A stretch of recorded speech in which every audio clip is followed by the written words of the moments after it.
Fue un crimen con gran cobertura mediática, tomó casi 4 años este proceso judicial y el sospechoso puso a la policía en jaque tras esconder el cadáver de la víctima. Ahora, sentenciado a cadena perpetua, concedió a Yunieski Ramírez una entrevista en prisión porque asegura que es inocente. Cuéntanos, Yunieski. Alejandra, Gloria, buenas tardes. Así es, Jesús Maqueira niega haber asesinado a su esposa y aunque múltiples evidencias ubican sus manos en el crimen, 5 años después maneja una última carta para defender su inocencia. Dile que le mando muchos recuerdos a él. Raquel Calderín tenía 42 años cuando desapareció el 4 de septiembre de 2012. Su búsqueda derivó a una investigación de homicidio durante 4 años. Jesús Maqueira, su esposo, se perfilaba como principal sospechoso. Él estaba preocupado. El poquito tiempo que hablé acerca de Raquel estaba preocupado. Dice, no sé dónde estará, se desapareció, no sabemos dónde está. El 19 de agosto de 2016, Maqueira fue sentenciado a privación de libertad de por vida y en esta prisión de Lake City, al norte de Florida, un año después. ¿Cómo está? Nos cuenta la que dice es su verdad. Nunca hubo demostración de que yo maté a esa señora. Ni siquiera en el juicio. Ni siquiera en el juicio. Maqueira había sido detenido el 9 de febrero de 2013. Logró confesar que en realidad él la mató. Según el informe de arresto, él retó a la policía a que encontraran el cadáver de Raquel. Me dijiste, mira, está bien, yo la maté, llévame a la cárcel. Eso yo nunca lo dije. No existe grabación, no existe video de lo que yo supuestamente dice que yo dije. Pero había más. Una triangulación al celular de Maqueira lo ubicaba a la misma hora y lugar donde Raquel había desaparecido. Me dice que se va para Tampa, para casa de la hija. Yo le entrego el teléfono a ella para que ella se fuera para Tampa con el GPS. Anoche la policía de Miami-Dade halló su camioneta sumergida en un canal por la avenida Chrome y la calle 8. Telemundo 51 reportó en junio de 2014 el hallazgo del auto de Raquel y dentro su esqueleto, 1 año y 9 meses después de su desaparición. El automóvil de la víctima tenía el timón partido y las ventanillas quebradas. El teléfono de él estaba dentro del carro con el cuerpo de Raquel. Los espejuelos de él estaban dentro del carro con el cuerpo de Raquel. Eso es incierto por completo, eso no son mis lentes. No. Yo fui a buscar a eso.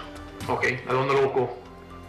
Estaba ahí en la misma esquina, de la 8 y la Chrome. Las declaraciones del padre del acusado fueron decisivas para hallar el cadáver y comprobar que Maqueira estuvo muy cerca de la escena del crimen. El papá de él lo recogió en la esquina donde él botó el cuerpo de Raquel, cubierto en fango. El esqueleto es la última coartada del declarado criminal. Su descomposición y la ausencia de algunos huesos no permitieron identificar una causa de muerte.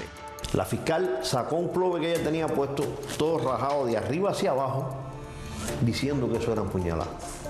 ¿Qué declaró el forense?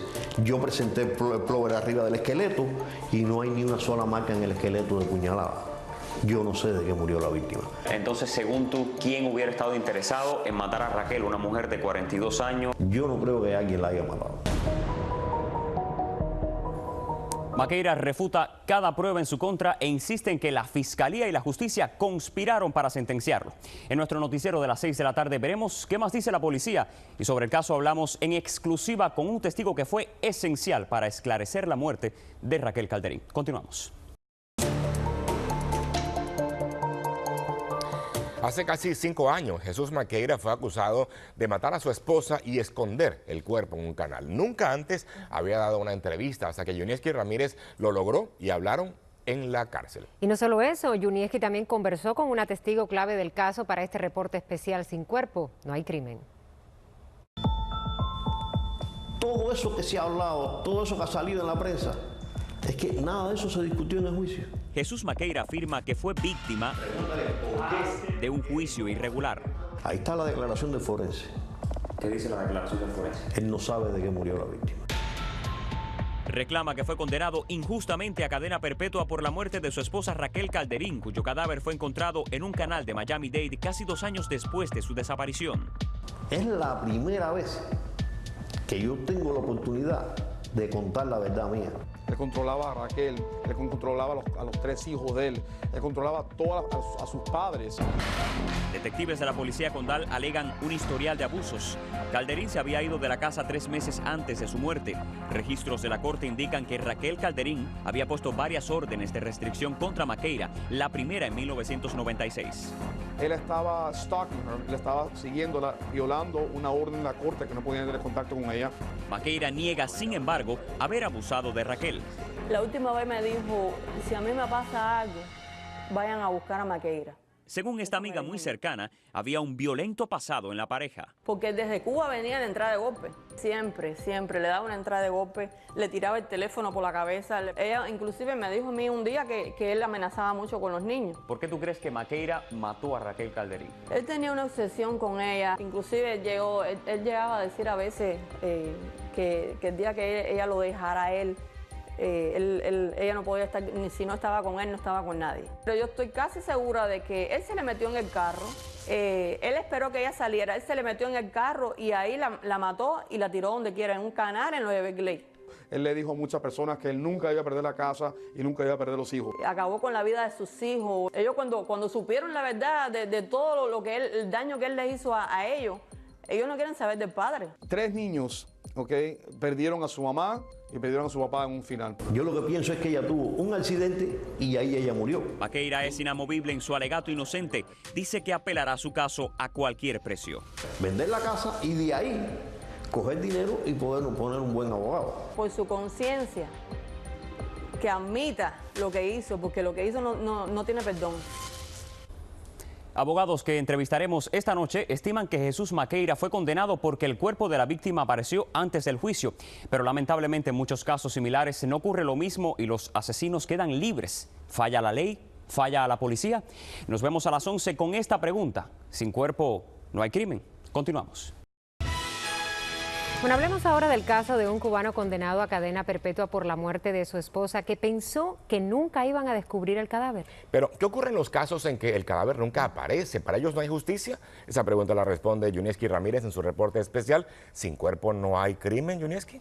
Gracias, Daisy. Fausto. En 2012, por ejemplo, unas 87,000 personas, mujeres en su mayoría, se mantenían desaparecidas en Estados Unidos. Raquel Calderín era una de ellas. Sin su cadáver, probar un homicidio hubiera sido muy difícil, pero no imposible, porque bajo ciertas circunstancias no se requiere de un cuerpo para probar un crimen.